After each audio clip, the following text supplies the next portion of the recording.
Okay, good morning po sa inyong lahat mga kapatid. Pag-usapan natin itong si Retired General Pokis at yung ah, isang sundalo na nagtatago sa pangalan Puso ni Bok. Isa itong aktibong sundalo na bumasag dito po kay Pokis. Hmm. Sabi rito ni Pokis, so nag-react nasaktan Merong nagpapakilalang sundalo ang naninira sa akin na halatang troll. Sinisira ko daw ang AFP kasi nungalingan ito. Paki-check mga posts ko. Ito yun, puso ni Bok. Sabi niya, ayan pong sinasabi namin kapag tinatama mga sinasabi ninyo at kung hindi aligned ang sentimiento namin sa naratibo ninyo, troll na kami. Hindi talaga namin alam kung bakit nakuha ninyo ang respeto namin noong nasa serbisyo pa kayo. Nako, hoy, kasama mo pa pala ha? Ngayon walang-wala na. Aha. And rest assured, General, sir, hindi ako troll. Bakit hindi po kayo magpa-survey sa hanay ng kasundaluhan para magkaalaman kung totoo o hindi ang sinasabi ko? Tingnan natin ang kung nasa inyo ba talaga ang simpatya ng tropa. Ako nang sasagot. Ha? Noong September 21, merong 300 lang na nasa active duty. Ito yung supposed coup plotters. Pero ayaw nila sa Diyosa nito ni Pokis. Ayaw niya nila kay Sara. Noong mga supposed coup plotters. Na kinakausap daw ng INC na ang gusto nilang mangyari ay si Sara ang uupo. Hindi man kinakausap. Kung hindi nila, hindi, parang ganun yung kwento ni Mogato na kinakausap. Ang gusto nilang mangyari ay si Sara yung iuupo, ipapalit kay PBBM. Kaya lang, umatras tong mga militar.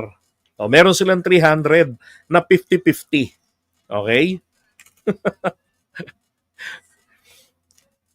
Ang tanong, ilan po ba ang mga aktibong militar natin yung nasa serbisyo? Di ba? Kung 300 lang yon, consistent sa reflection ng supporters nila. Pag rally nila, di ba? Yung thumbnail, daang libo na pong dumagsa, milyon-milyon na po. Pagka pinuntahan mo, 35. Nagiging 70 kasi tigda dalawang cellphone, puro mga nakaganon. That's right, ayaw nila ng pro-China. Ang iuupo. Ito pa, sabi uli ni yung post ni Bok. Bilang aktibong sundalo, nilinaw ko ang punto ko. Kung hindi nakaayon ang script ninyo, ang sentimiento naming totoong nasa hanay ng AFP, agad-agad troll na kami. Hindi po ganoon ang respeto. Sabi niya, hindi po ganoon ang pakikipag-usap sa mga taong araw-araw nakataya ang buhay para sa bayan. Totoo yan. Yung mga may ranggo, nasa opisina lang yan Diba nasa opisina lang yung mga yan? Yung mga general na yan, ako, wala yan. Maniniwala ako matapang ang general. Lusubin niya yung mga NPA. Diba? Sa bundok. Pangunahan niya, siya yung nasa frontline. Yan ang matapang. Pero kung yung nando sa opisina na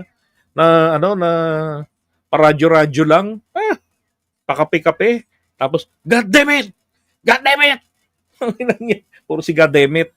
Si General God damn it. Nako, duwag yan. Diba? Ang tunay na matapang, nasa front. Ikaw ang leader Kaya nga, follow the leader. Dapat i-apply ng mga sundalo yan. Kapag follow the leader, kung yung leader ay nasa likod, di talikod rin sila. Lagi nilang ilagay yung leader nila sa harapan nila. Diba? Okay, buhatin nila, dalhin nila sa front. Sabi niya rito, kung may nagsasalita mula sa loob ng hanay ng kasundaluhan, hindi yun paninira, katotohanan yon. At ang katotohanan yan ay ito. Kung noong nasa serbisyo pa kayo, may respeto pa ang tropa sa inyo. Ngayon po, halos wala na. Karamihan nga sa amin, galit na Yari. Kung nagdududa pa kayo, General, ganito na lang po. Magpa-survey kayo sa mismong hanay ng sundalo. Tingnan natin kung nasan talaga ang simpatya, tiwala at loob ng mga bok at tropa. Basta ako, ito lang. Ang masisiguro ko sa'yo, hindi ako troll. Hindi mababayaran ng prinsipyo at paniniwala ko, sundalo ako. at karapatan ko ang magsabi ng totoo, lalo na kung dangal ng AFP ang nakataya. Amen. Di ba? Meron pa to eh. Paki-follow nyo yan ha, si Puso ni Bok. Abe, noong mataas ang respeto namin sa inyo, marami sa amin lumaki na naririnig ang pangalan nyo, na isa kayong opisyal na matapang, may puso, may paninindigan. Saan ba napalaban to si Pokis? Wala akong nababalitaan na may laban tong napagdaanan eh. Pero simula nang maging malakas ang ingay nyo laban sa mismong organisasyong pinanggalingan nyo, unti-unti pong nawala yon. Siyempre, mahal ang bayad eh. Unti-unti pong napalitan ng galit. Nako. Pokis, galit daw sa iyo mga sundalo, hamunin mo nga ng barilan. Sir, ako po ay isang sundalong nasa aktibong serbisyo. At hindi lang ako ang nagsasalita rito. Marami po sa amin, libo-libong tahimik na lang ang karamihan pero pareho po ang aming nararamdaman. Isinusuka na po kayo ng napakaraming sundalong nasa aktibong serbisyo. Naniniwala ako dyan. Biruin mo, binakura na nila yung gilid ng kampo. Di ba? Bago mag-September 21. Ano nangyari? Walang lumabas. Di ba? Tsaka wala naman paninindigan si Pokis eh. Pansinin niyo yung mga naratibo niya na ngayon ng huli nito, 'di ba? Na nagbabanta na ang DILG, nakakasuhan kayo sa mga malasubmersibo ninyong mga pahayag. Dapat kahit na makulong, 'di ba? Isigaw, BBM resign, Bangag resign, dapat ganoon. Adik ang pangulo, dapat ganoon. Para makasuhan. Dapat pagdating sa kulungan, sigaw pa rin. Yan ang may paninindigan. Hindi yung pag napagbantaan na ng legal action. Hindi, ano lang naman ang gusto namin eh. Di ba? Ay, nako, biglang lumalambot. Sabi, hindi po dahil sa pananaw ninyo, kung hindi dahil sa paulit-ulit na panawagan ninyo sa aming mga sundalo na mag-aaway-away kami, maghidwaan kami at kumilos ng labag sa Constitution. Sir, malinaw ang sinabi ng AFP leadership. Malinaw ang sinabi ng AGFO. Mga dati nyong kasama at kagrupo. Walang puwang ang destabilisasyon, walang puwang ang unconstitutional acts, at walang puwang ang pagbitak sa hanay. Tama, ba't nga naman magpapagamit? Diba? Hindi porket nagpapagamit na sa politiko. Diba? Etong mga dating opisyal, syempre, maasa na lang sa retirement na mahigit 100,000 a month. Gano'n na rin, susundan na rin sila ng mga nasa serbisyo pa. Wow. Tama naman ha. Hayaan nyo na yung mga yan. Wala naman. Tsaka yung mga retired na yan, wala nang control yan. Di ba, Sir Carlos Maglasang? Sa chain of command, wala na yan.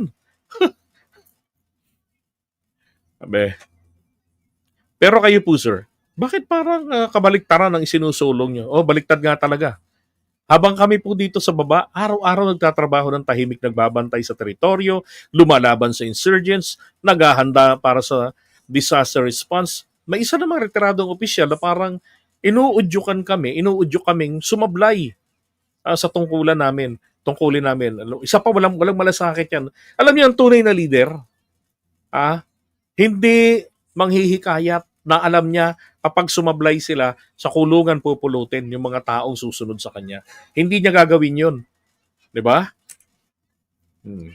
Sir, ano ba talaga ang hinanakit ninyo sa gobyerno? Hindi po namin alam, kaya nagtatanong kami. Hindi ba kayo nag-promote noon? Hindi ba kayo ang naging napiling chief of staff? May inaasahan ba kayo hindi natupad? May naipangakong posisyon ba sa inyo kapag nagpalit ang administrasyon? Malamang ganun. Hindi po namin sinasabi sa inyo, hindi po namin sinasabi na iyon ang totoo. Pero doon po papunta ang takbo ng isip ng maraming sundalo, at yan po ang masakit. Dahil kayo mismo ang naglagay ng duda.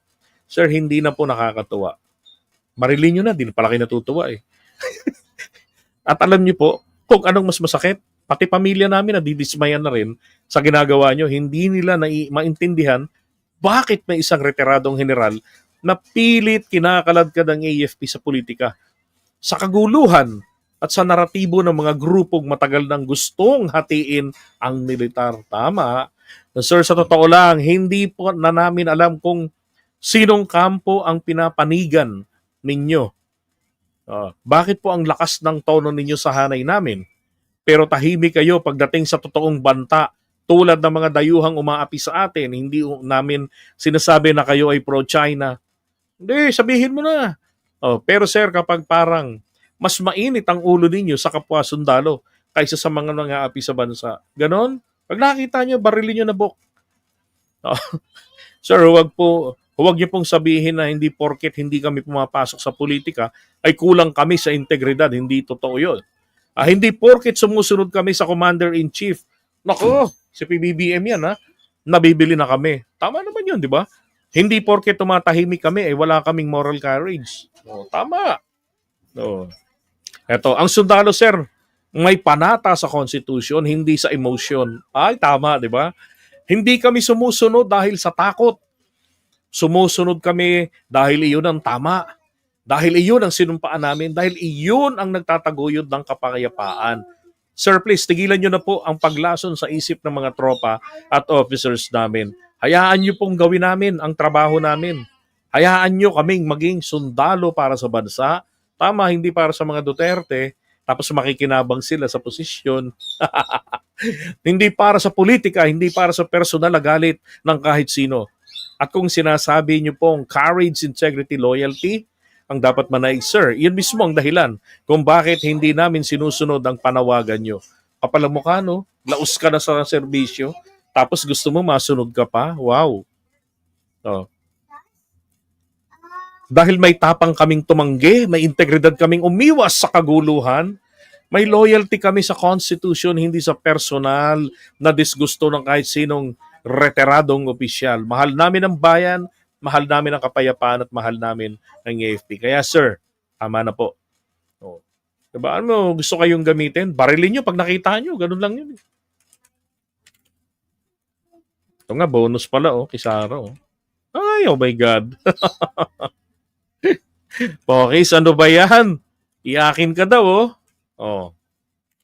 Ito yung bumuo dati ng grupo ng BBM 2.0, pakaraban ng pakaraban.